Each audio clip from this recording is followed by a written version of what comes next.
Assalamualaikum warahmatullahi wabarakatuh. Halo guys, selamat datang di episode pertamanya podcast Absurd.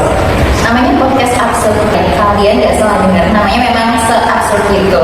Tapi absurd itu memiliki makna yang sangat indah ya. Maknanya aspirasi, bakat, kesuksesan dan juga realisasi diri itu. Keren banget maknanya.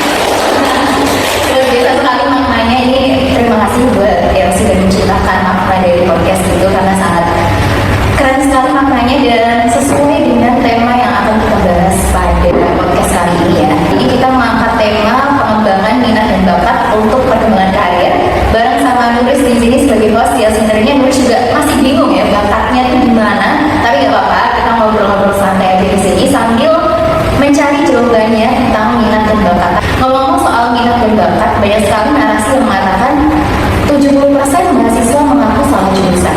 Ada juga yang mengatakan sarjana sekarang banyak yang pengangguran. Terus baru-baru ini juga ramai diperbincangkan kalau Gen Z itu baru sehari 2 hari udah mengeluh capek kerja, baru sebulan 2 bulan udah pengen resign aja. Nah ini problem yang sangat kompleks sekali.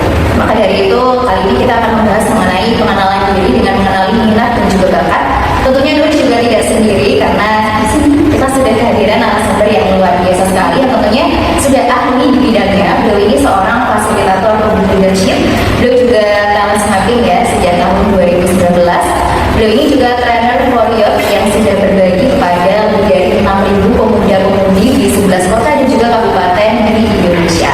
Langsung aja kita kenalan lebih dalam dengan beliau. Ada Kak Selma di sini. Halo semuanya, salam kenal semuanya. Terima kasih udah dikenalin nih Nuris ya. Oh iya, selamat datang Kak Selma di ruang bicara kami yang sederhana ini. Wow, keren. Ya. Namanya aja udah keren ya, tapi tentunya semangatnya juga kontennya nggak sabar untuk sebenarnya ada konten apa aja juga yang akan dibahas di hari ini juga. Ruang bicara dan kali ini di segmennya podcast Absurd. Ya, gimana ini? Pertama kali dengar absurd tuh gimana? Kak Selma? Unik ya. Se-absurd apa nih isinya dan juga orang-orang di baliknya tentunya ya. Absurd sekali ya, sobat absurd. Absurd sekali. Tapi maknanya masih ingat gak tadi? Pokoknya absurd. Aku ingetnya B-nya bakat aja. Yang lain aku nggak inget. Kesuksesan dan juga realisasi diri. Oke, siap. Oke, Kak Selma nih ya. Oke, baik. Udah jauh-jauh dari mana ini? Dari rumah. dari rumah aja hari ini alhamdulillah bisa berkesempatan datang dan main-main ke sini ke podcast Ruang Bicara ya. Tentunya pengen kita saling ngobrol, saling diskusi dan biar memperluas inspirasi kita di hari ini. Sebelumnya salam kenal nih. Tadi udah dikenal sama Nuris. Terima kasih sudah dikenal nih. Nama aku Selma. Biasanya kalau orang baru kenal panggilnya Hanan karena terkesan cowok ya. Jadi biar nggak dipanggil Mas gitu ya. Iya, kayak saudara Hanan Ataki. Maaf bukan gitu. Tapi terima kasih sudah menganggap beliau sebagai saudara saya gitu. Iya, nama saya Selma. Alhamdulillah sebagai talent mapping practitioner. Jadi sejak 2019 sudah masuk ke dalam dunia pengembangan bakat minat gitu, membantu teman-teman pemuda-pemudi di Indonesia khususnya yang kalau aku ketemu nih mungkin juga teman-teman ketika ditanya sama gurunya ketika dulu waktu SMA atau SMP terus kita ditanya apa cita-cita kita udah mulai ragu ya kadang-kadang ya kayak aku banget dulu nih Kak Selma. Iya, gak punya cita-cita betul ya? Bahkan mungkin setelah SMA pun masih bingung ini sebenarnya aku habis SMA mau kemana, habis SMK mau ngapain gitu, apakah terus kerjanya apa ya wes nemune gitu kan atau apa gitu kan. Padahal di usia-usia SMP SMA ini kita bisa ketika kita mau fokuskan kerucutkan kita bisa lebih banyak prestasi kebaikan yang kita bisa torehkan. Kebayang nggak kalau misalnya ketika waktu SMA terus kita pilih kuliah ya udah ikut-ikut teman sekenanya dan lain sebagainya, jadi kayak eman-eman gitu. Makanya melihat hal itu menjadi keresahan aku untuk belajar tentang yuk gimana caranya nih bisa ngajari teman-teman untuk nemu bakat minat sejak dari usia dini karena memang sayang gitu banyak realitanya memang betul yang Nurisnya tadi bilang bahwa mahasiswa mengaku salah jurusan. Betul, bahwa banyak mahasiswa yang mengaku salah jurusan. Ya sebenarnya sih nggak masalah ya, nggak yang sampai kayak wah Anda salah jurusan, Anda berarti hidupnya akan sengsara. Nggak gitu juga sih sebenarnya. Tapi lebih ke jika bisa sesuai dengan jurusannya, dengan bakat kamu sesuai yang dipelajari adalah sesuai dengan bakat minat kamu, itu lebih enak banget ke jalannya. Mungkin teman-teman yang menjalani pun akan ngerasa bahwa ini tuh bukan kayak lagi beban kuliah atau ini tugas-tugas beban, tapi lebih kepada kayak ini tuh mengasah apa yang aku suka. Jadi begitu ada tugas-tugas tuh kayak challenge, wah ini ada challenge lagi, seru lagi gitu. Jadi yang dirasain tuh taste-nya tuh beda gitu. Oke. Itu sekilas aja. Sekilas tentang minat Tapi bakat. Sepenting betul. itu ternyata mengenali minat dan bakat pada diri kita. Nanti kita coba gali lagi dengan interaksi ya. Dan mungkin sedikit juga tadi selain aku sebagai praktisi talent mapping, tapi juga sebagai seorang mahasiswi psikologi tingkat akhir yang juga sembari kuliah juga kita juga sambil biasa ngisi-ngisi di training di sekolah, di kampus, di komunitas, di berbagai komunitas di lebih dari 12. Kalau terupdate 12 kabupaten kota di Indonesia kayak di Jakarta, Bogor, Depok, Tangerang, Bekasi, kemudian di Sukabumi, di Lampung, di Karawang, dan daerah sekitarnya kayak Jogja, Magelang dan lain sebagainya gitu. Jadi sangat semangat untuk bisa sharing sama teman-teman khususnya di media online maupun tatap muka untuk kita bisa sama-sama ngobrolin tentang bakat minat kita tuh apa. Karena realitanya memang banyak yang apa ya gitu ketika ditanya cita-cita, padahal ketika SD bingung ya. Ketika SD kita kan menjawab dengan yakin ya, dokter, astronot apa ya. Dan banyak hal lainnya banyak ya.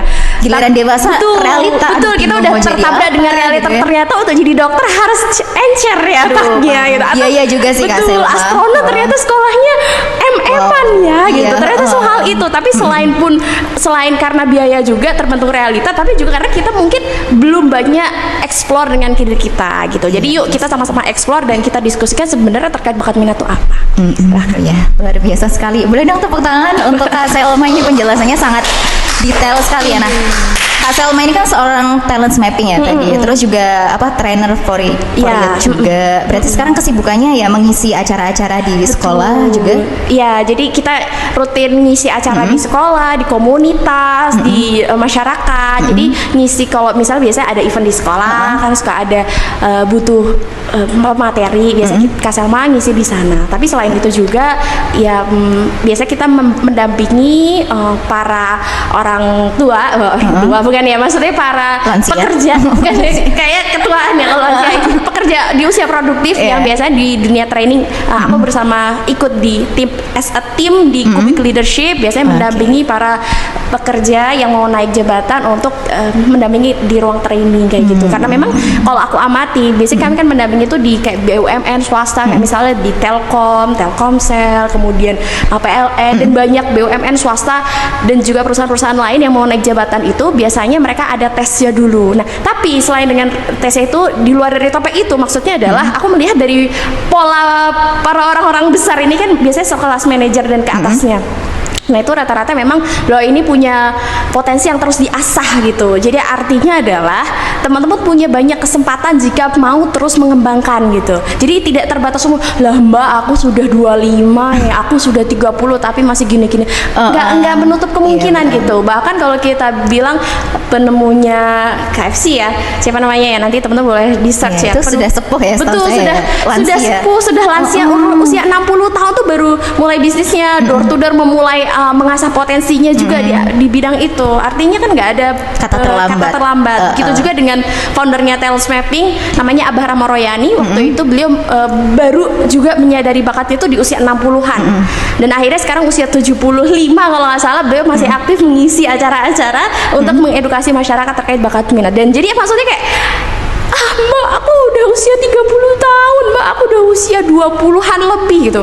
Ada banyak orang-orang di luar sana yang udah usia lansia tapi masih tetap dengan semangat untuk terus eksplorasi diri. Artinya proses belajar untuk mengenal diri kita itu nggak akan ada habisnya gitu. Jadi nggak yang terbatas usia, mbak aku udah terlanjur ya gimana gitu. Itu bukan jadi permasalahan yang berarti kamu masa depannya stop di situ, suram, akan terus begitu. Enggak. Iya, jadi sekarang masih 20-an nih para Gen Z yang mengeluh, aduh aku udah umur 20 tapi belum jadi apa-apa, masih jadi beban orang tua.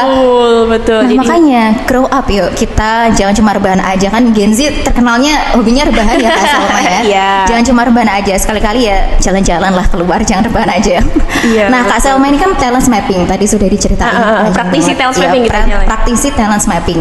Yang talent mapping itu mengenali, membantu teman-teman untuk mengenali bakat mereka. Betul. Nah, Kak Salma sendiri tuh dulu mengenali bakat sendiri gimana nih? Siapa yang membantu? Ceritain boleh dong. Kayaknya menarik sih. Iya, pasti yang terdekat ya orang tua ya. Kalau bisa dibilang memang setiap kita punya ceritanya masing-masing. Ini cerita aku bukan berarti akan membanding lah Sel kamu mah enak kayak gitu karena difasilitasi privilege. Sebelum aku cerita ceritain takutnya nanti kayak halah mbak emang privilege-nya banyak aduh, gitu bapak kan. ibunya, aduh. Bapak ibu misal orang tua ngasih fasilitas untuk mengeksplorasi diri. Tapi di samping itu aku mau coba kasih info dulu ke teman-teman FYI bahwa setiap orang punya privilege, tinggal mau nggak kita untuk memulai itu. Kalaupun privilege-nya nggak dari orang tua, mungkin bisa dari guru, dari teman, dari Allah, pasti Allah kasih kita kesehatan, kemudahan-kemudahan kesempurnaan. Iya, lainnya. itu juga bagian dari privilege yang toh kalaupun kita mau bilang ada kok anak yang difasilitasi orang tua tapi yang nggak mau manfaatin privilege dan akhirnya nggak berusaha pun juga banyak gitu. Ya contohnya ini aku sebagai anak psikologi juga beberapa kali datang ke tempat rehabilitas narkoba, itu rata-rata dari orang kaya semua, anak-anak kaya gitu. Maksudnya bukan berarti mau merasa atau apa, tapi bahwa ini tinggal kita mau nggak mengambil langkah itu. Nah kembali lagi ke cerita yang Nuris tadi tanyakan, bahwa kalau dari aku sebetulnya, kalau mungkin teman-teman sekarang ngeliat aku yang talk aktif jadi kayak banyak ngomong gitu ya, Mahir bicara ya. Ruang bicara cocok iya sekali karena di sini ya. kayak ngomong terus gitu Iya. ya. Betul.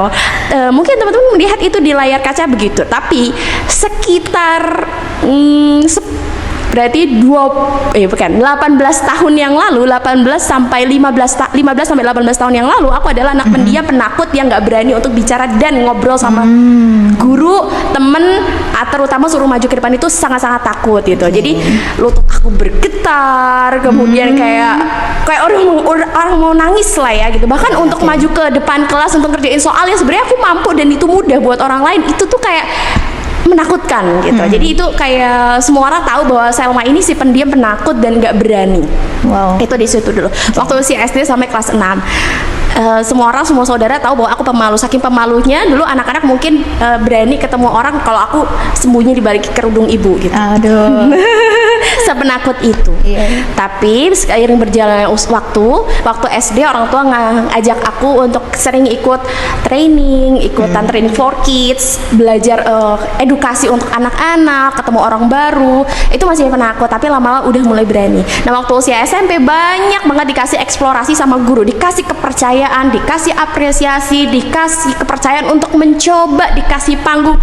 Saat itulah akhirnya aku mulai berani dan aku tahu apa yang aku suka, aku tahu aku minat di sini. Yuk kita asah beneran ini minat ini hanya sekedar minat yang semata kayak sesaat aja atau emang beneran gitu. Nah saat itu akhirnya dimulai dari ketika kita SMP diminta untuk presentasi project. Jadi waktu sekolah aku, kebetulan waktu itu sekolah di Semarang, ada presentasi project, kemudian kita presentasi dan saat itu aku jadi salah satu presentator terbaik.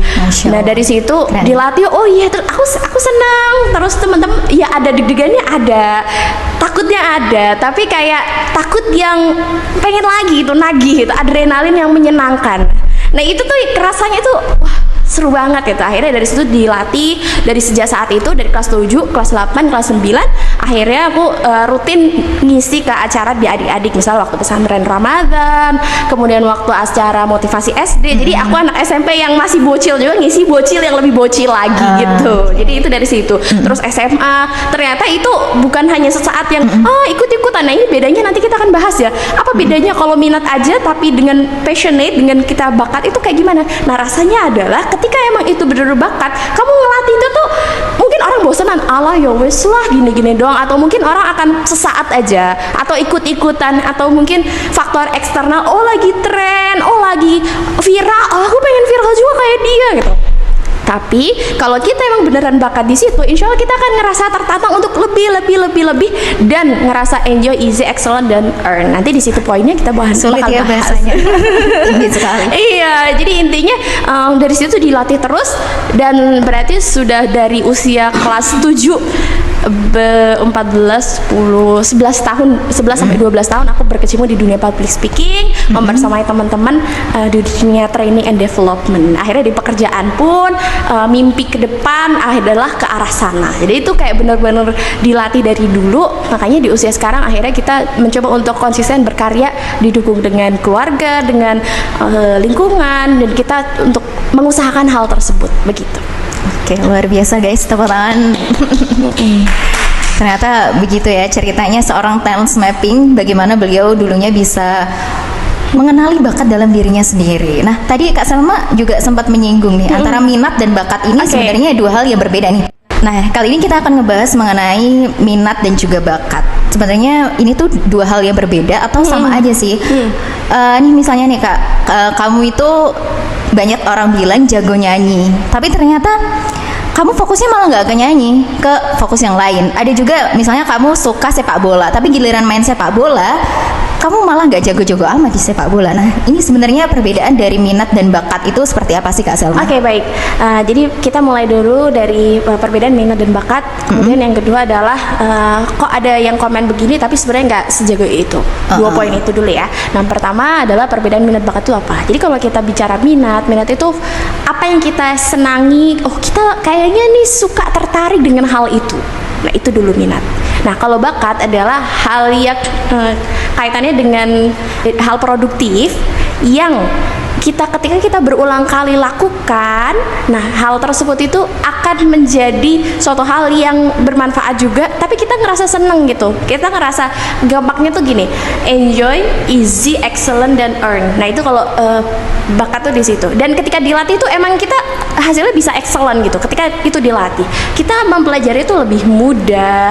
Ketika kita mempelajari itu, kita ngerasa enjoy nih, ngerasa enjoy itu. Jadi kalau kita ngerasa minat, oh iya kita enjoy sih, tapi ketika hasilnya dilatih terus nggak yang excellent banget lah ya gitu. Jadi kayak ya kita senang, kita happy ngejalaninnya, kita ngerasa tertarik dan wah seru banget nih ngejalanin. Tapi ya hasilnya setelah dilatih kok ternyata punya tantangan yang sangat besar dan hasilnya biasa aja gitu. Mungkin itu bukan bakat minat yang paling unggul, mungkin ya kesekian lah ya. Memang setiap orang punya bakat kekuatan yang lebih dari satu, jadi ada lebih dari satu dan mungkin itu bukan yang nomor satu lah ya, bisa dikatakan mungkin nomor sekian gitu. Nah jadi ketika memang minat aja, maka biasanya hanya sekedar oh iya pengen, tapi secara kemampuan biasanya kurang terdongkrak. Tapi ketika minat dan juga bakat di sini dalam artian kita emang dibekali sama Allah itu kekuatan itu, jadi ketika dilatih tuh di istilahnya mah dipantik dikit, nah itu akan lebih mudah untuk keluar dan hasilnya akan lebih excellent gitu. Jadi mudahnya adalah enjoy, easy, excellent, dan juga earn.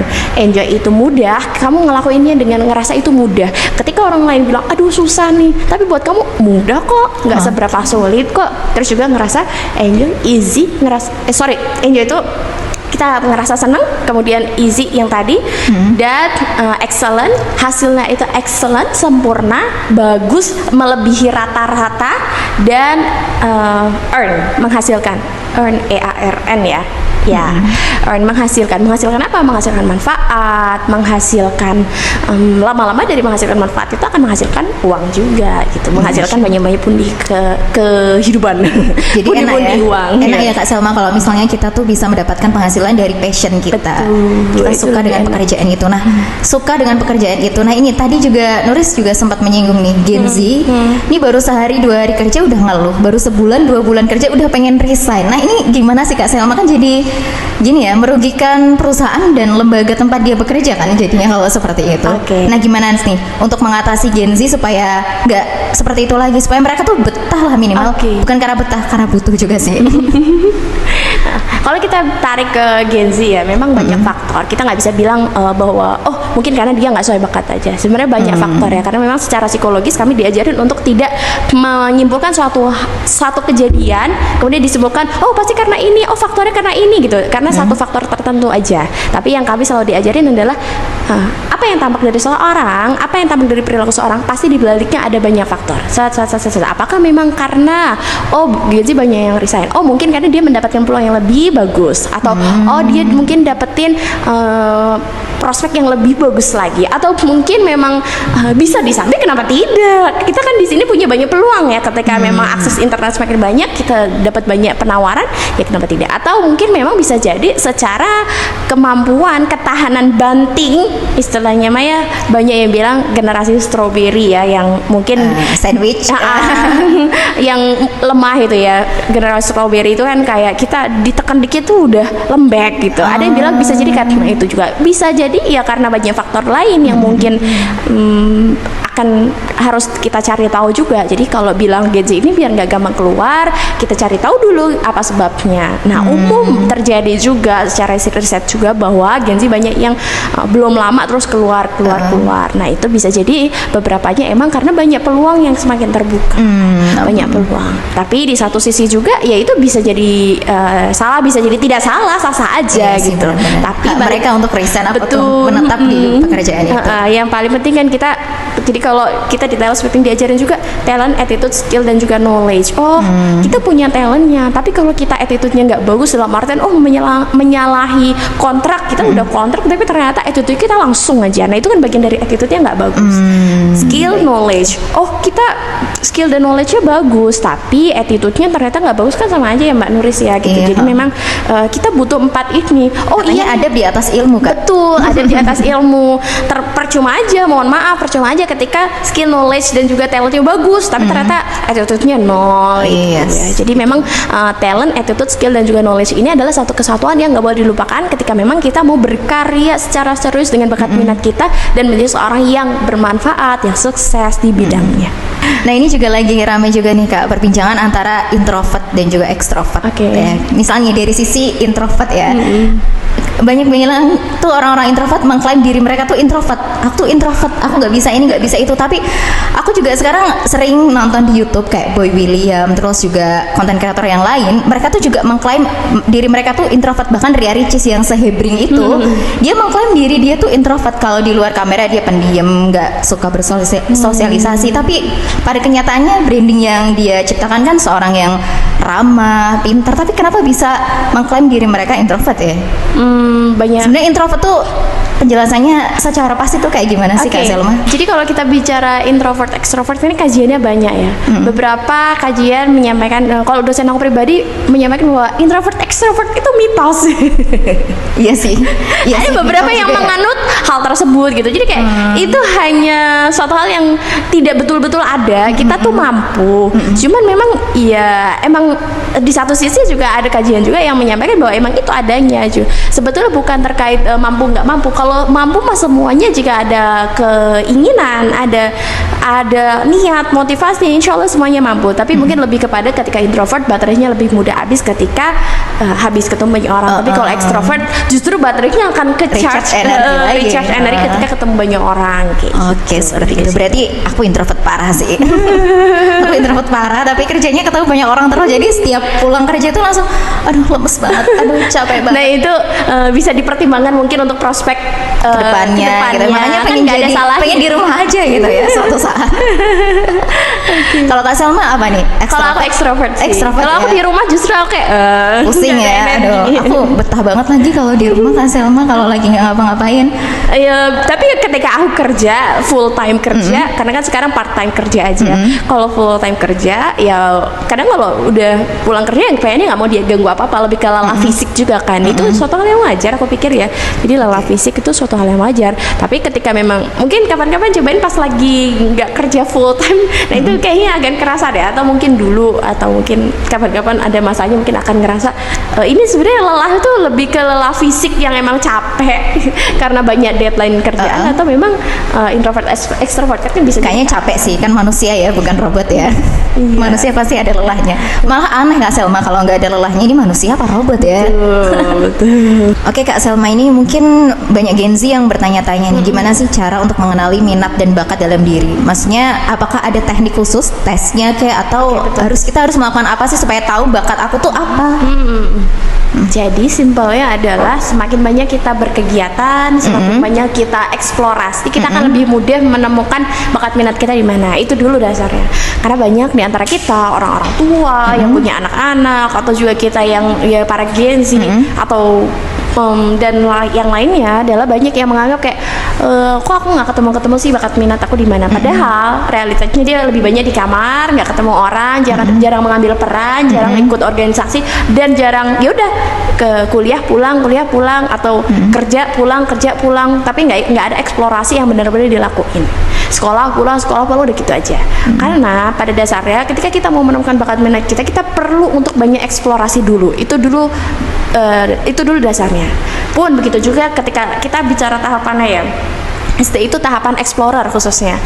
sampai SMP sebenarnya masih bisa sampai explorer juga, tapi diusahakan kalau sudah explorer habis itu kita tahap ke finder, menemukan. Jadi eksplorasi, menemukan, habis itu baru maker. Jadi kalau udah semakin banyak finder, semakin banyak explorer, semakin banyak finder, udah menemukan, nanti kita akan masuk ke maker, membuat sesuatu, mengambil peran. Nah, maka mulai dari banyak eksplorasi dulu. Misal banyak ikut organisasi, komunitas, berperan di masyarakat, berperan misalnya ikut ekstrakurikuler dan lain sebagainya. Jadi kalau ditanya kenapa harus ikut organisasi, kenapa ikut komunitas, gue nggak dapat duit di sana. Emang wani piro gitu, bayar berapa? Bukan masalah uang, ini bukan masalah uang aja, tapi ini kita emang butuh uang. Kita nggak memungkir bahwa kita realistis lah dalam kehidupan, apalagi pajak mau naik, ada lagi harga pada naik, ini lagi rame nih PPN naik. Nah itu kan kita juga butuh uang, tapi jangan semuanya tuh diuangkan sehingga sampai kita kayak nggak mau bergerak sama sekali kalau bukan karena uang, kayak gitu. Jadi artinya tetap butuh eksplorasi, dalam artian ketika kita mengambil peran, ketika kita melakukan eksplorasi, di situ kita akan jadi tahu dan mengenal diri kita. Oh, sebenarnya ketika aku menjalani suatu proses peran ini, aku ngerasa aku nyaman.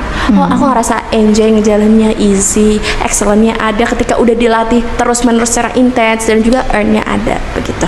Nah, itu dulu eksplorasi dulu. Nanti jika sudah semakin eksplorasi, coba validasi dengan tes. Bisa tes dalam hal ini bisa pakai tes Talent Mapping. Ada juga kalau teman-teman coba ST30, itu www.temubakat.com, itu free.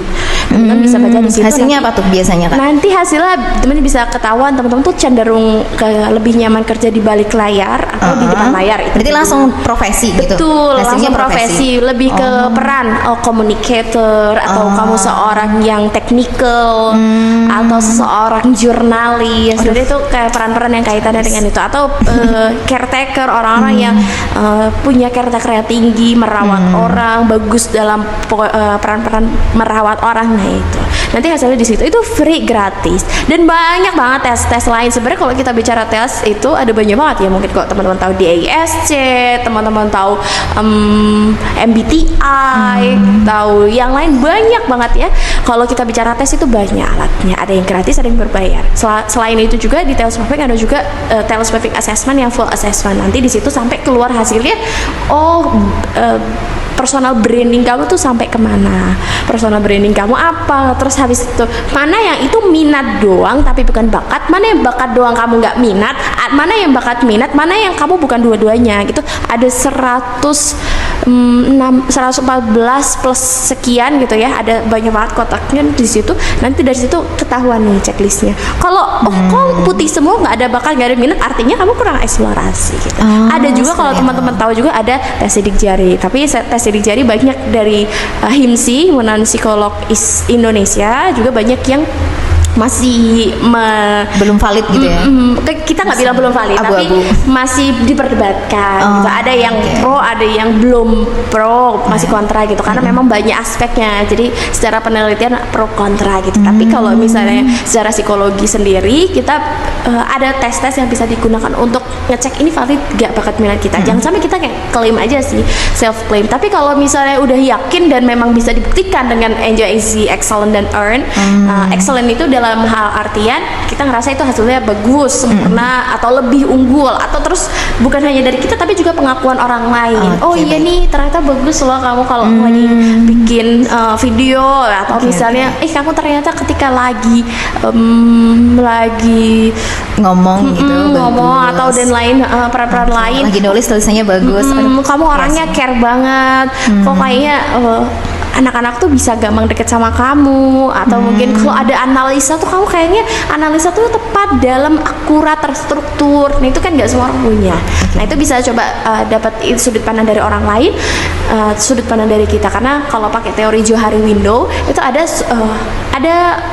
peran, ada kotak-kotak, ada peran-peran, ada kotak yang itu tuh kosong yang kita nggak tahu, maka kita harus tanya ke orang lain, harus tahu dari diri kita. Jadi nggak hanya ya terserah aku lah gitu, nggak bisa kayak gitu. Jadi harus ada sudut pandang dari kita, sudut pandang dari orang lain yang bahkan nggak begitu kenal sama kita tapi mengamati kita secara sekilas, atau mungkin orang-orang di sekeliling kita gitu. Jadi tahapannya adalah explorer, kemudian habis itu setelah explorer nanti baru bisa finder.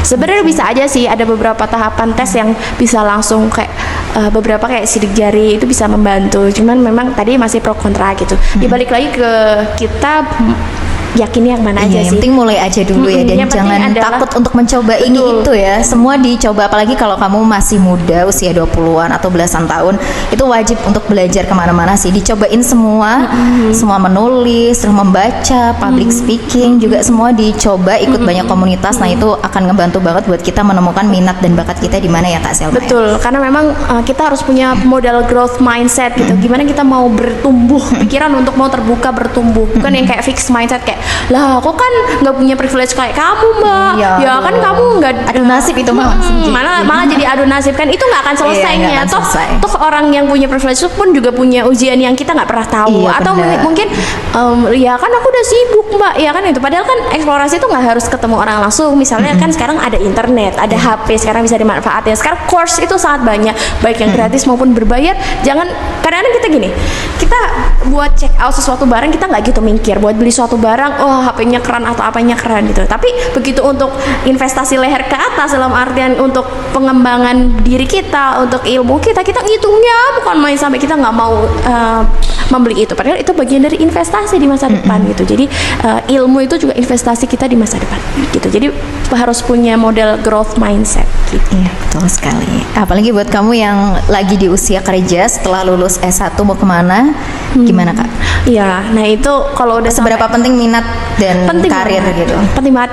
Jadi kalau kaitannya minat banget sama karir, korelasinya sangat kuat karena gini deh, kan kalau kuliah, oh misalnya salah jurusan ketika kuliah, kita bisa menyudahi itu gitu. Oh begitu lulus, kita udah nggak perlu ketemu dengan mata kuliah yang nggak Menyebalkan sesuai, itu ya, menyebalkan dosen-dosen itu. killer yang kita benci. Tapi ketika bekerja, kalau kita kerja itu kan nggak mau lulus ya, kalau kita nggak yang memutuskan nggak akan lulus itu ya, mau sampai berapa tahun, apakah 10 tahun, 20 tahun, 30 tahun, 40 tahun kamu sampai berkarir di bidang itu, ya itu kan kamu yang memutuskan. Artinya ketika memang kita sudah menyiapkan dan itu kita lihat dari bakat minat kita, nah itu kita yang punya andil di situ. Nah gitu. Kalau sekolah salah jurusan kita ada selesainya, lulus kuliah salah jurusan ada selesainya. Tapi begitu kerja, masuk ke dunia kerja, keputusan itu ada di kamu. Kalau memang pada akhir kamu menjalani bukan sesuai dengan bakat minat kamu, karena memang beberapa case orang-orang adalah dia harus bertanggung jawab dengan diri sendiri dan juga dengan keluarganya dulu. Oh iya, itu nggak apa-apa banget, karena kan kita apalagi seorang laki-laki punya tanggung jawab terhadap keluarganya. Tapi ketika memang kamu sudah mulai safe gitu ya, sudah mulai ada di tahap yang aman di situ, maka coba pikirkanlah untuk diri kamu, karena mungkin saat ini akan kuat, tapi coba lihat 10, 15 tahun, 20 tahun lagi itu akan ngerasa jadi makin beban gitu. Nanti jadinya ujungnya jadi 10P atau lebih ya. Pergi pagi, pulang petang, pala pusing, pinggang pegal, pendapatan pas-pasan gitu. Nanti sedih endingnya jadi banget ya, kesana. Kak Selma ya, kalau Sedih kayak gitu banget gitu. Maksudnya dalam artian sebenarnya nggak ada yang salah dengan sebuah keputusan pun ketika mau kerja bukan sesuai dengan bakat minat, nggak ada yang salah. Cuman jangan heran ketika nanti akan ngerasa kayak aduh udah hari Senin lagi, aduh deadline ini lagi, aduh beban lagi. Jadi semua itu jadi kerasa beban dan berat gitu. Tapi ketika memang itu sesuai dengan bakat minat kita, insya Allah itu jadi kayak tantangan, kayak jadi lebih menyenangkan kita menjalaninya. Meskipun kadang-kadang ada faktor lain juga yang kurang menyenangkan, kayak misalnya overwhelmed di pekerjaan atau kayak terlalu banyak deadline dikejar-kejar. Nah itu faktor yang lain juga sih. Seenggaknya ketika memang kita udah kerjanya udah disesuai dengan bakat minat kita kalaupun banyak deadline, kita faktor hal tersebut karena kita sudah mulai masuk ke bakat minat itu lebih berkurang gitu, faktor ketidaksukaan kita gitu. Karena kan kalau misalnya udah kerjanya nggak sesuai dengan bakat minat kita, terus dikejar deadline, ada rekan kerja yang misalnya toksik, itu kan jadi kayak faktor-faktor yang lo kerja mental aman bro gitu, mental aman ya nih gitu, dan lain sebagainya itu. Jadi banyak faktor memang kalau kita mau bilang Tahan karena butuh aja sih. Iya, karena butuh. Tapi kan kuat sampai kapan gitu? Pertanyaannya kuat sampai kapan? Khawatirnya adalah ketika memang dikuat-kuatin, mungkin 5 tahun ini akan kuat, 10 tahun ini akan kuat, tapi 15 tahun lagi kamu pulang ketemu dengan ketemu dengan anak, kamu pulang ketemu dengan anak, terus habis itu karena capek akhirnya melampiaskan emosinya ke anak, ke istri. Itu kan jadi ke arah keluarga, emang nggak kasihan sama keluarga gitu lah. Jadi bisa ke arah sana. Makanya kenapa kita perlu korelasikan, karena memang insya Allah dengan kita bekerja sesuai dengan bakat minat kita ngerasa itu lebih enjoy. Dan juga sebetulnya kita tuh dalam hidup kita tuh diciptakan oleh Allah bukan tanpa tujuan. Allah tuh kasih kita fitrah bakat itu tuh sebagai sinyal bahwa kita itu bibitnya ada bibit ke arah sana. Istilah tumbuhan, ya bibit mangga nggak akan tumbuh menjadi bibit rambutan kan, jadi akan menjadi bibit itu. Nah maka juga dengan fitrah bakat, bahwa bakat kita itu sebetulnya sinyal dari Allah untuk kita menjalani suatu peran yang sudah diamanahkan oleh Allah. Begitupun dengan para sahabat Nabi, beda-beda kan gitu ya, perjuangan itu beda-beda. Umar bin Khattab dengan segala ketegasannya, kemudian Abu Bakar dengan kejujurannya, atau dengan ada juga sahabat-sahabat yang memang jago nulis, jago orasi, ada juga yang jago perang dan lain sebagainya. Gitu, artinya perjuangan seorang itu beda. Jadi jangan sampai kita hidup hanya sekedar mencari makan.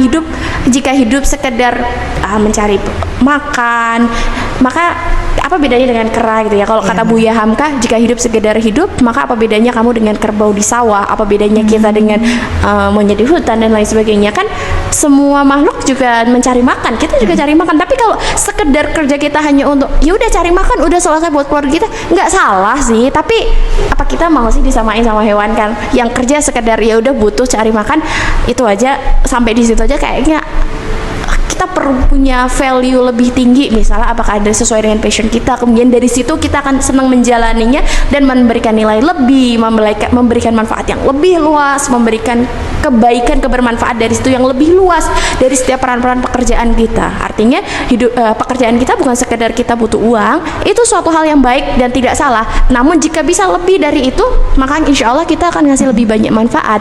Dan tentunya kita kan hidup ini pada akhirnya kita akan meninggal, dan meninggalkan apa yang kita tinggalkan dari hidup ini. Apakah emang ya udah sampai yang penting kita dapat uang udah selesai, terus bekal buat kita kehidupan kita apa nih? Apakah kita nggak mau ninggalin misalnya pahala amal jariah gitu kan?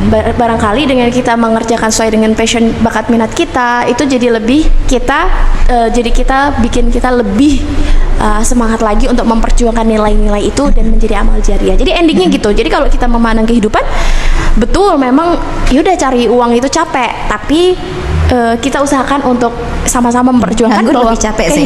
Iya, nganggur lebih capek, betul. Cari uang capek, nganggur lebih capek. Tapi biar capeknya kan sama-sama capek ya, kerja dengan sekedar cari uang dengan kerja yang punya niat lebih tinggi lagi, itu sama-sama capek. Tapi kan niat Allah mencatat kalau kita niatin itu untuk ibadah, semoga dari situ ada amal jariah yang kita tinggalin, ya semoga jadi kebaikan yang tiada terputus gitu. Luar biasa, Masya Allah ya. Saya seperti mendengar kajian ustazah ini ya. Jadi teman-teman harus nonton ini sampai habis sih. Soalnya pada akhirnya kita akan meninggal kan. Bisa jadi mungkin dari konten ini kan, misalnya aku meninggal atau Mbak Nurus meninggal, kita kan jadi ada oleh-olehnya.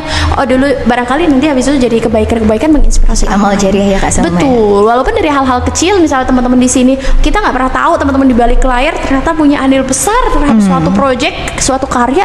Kalau di situ barangkali jadi amal kebaikan yang nggak pernah terputus. Walaupun dilihat orang kayak ya udah biasa aja, tapi kan di mata Allah kan beda ya. Kalau kita niatnya untuk kebaikan, gitu aja sih.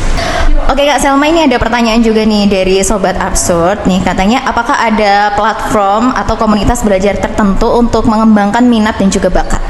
Boleh rekomendasiin platform atau komunitas belajar gitu, ajak kemana gitu? Dalam hal apa nih? Mengembangkan minat dan bakat untuk karir. Oke.